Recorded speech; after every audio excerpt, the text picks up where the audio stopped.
நீங்களாக நினைத்தால் இந்த கோவிலுக்கு போக முடியாது. இவரே நினைத்தால்தான் இந்த கோவிலுக்கு போக முடியும். உங்களுக்கு ஜீவசமாதி அடைந்தவர்களின் மீது நம்பிக்கை இருந்தால் ஓம் குருவே நமக என கமெண்டில் சொல்லுங்க. அவரே நம்மை அழைப்பர். ஏதாவது ஒரு காரணத்தினால் இந்த கோவிலுக்கு போக நேரிடும். அவ்வளோ சக்தி வாய்ந்த ஒரு கோவில் இந்த ஊரிலிருக்கும் மக்களுக்கே தெரியாமல் இருக்கிறது.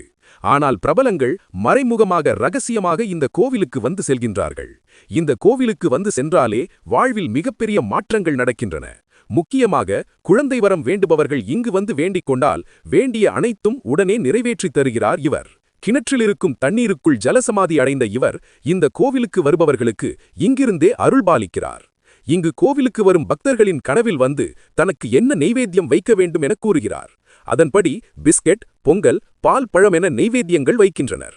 இந்த கோவிலுக்கு வருகின்றவர்களுக்கு இவரின் அருள் இருந்தால் சில பேரின் கண்களுக்கு தென்படுகிறார். இந்த கோவிலுக்கு வந்தாலே தினமும் வயிறார சாப்பிட்டுச் செல்கிறார்கள். மதியம் தினமும் அன்னதானம் நடைபெறுகிறது.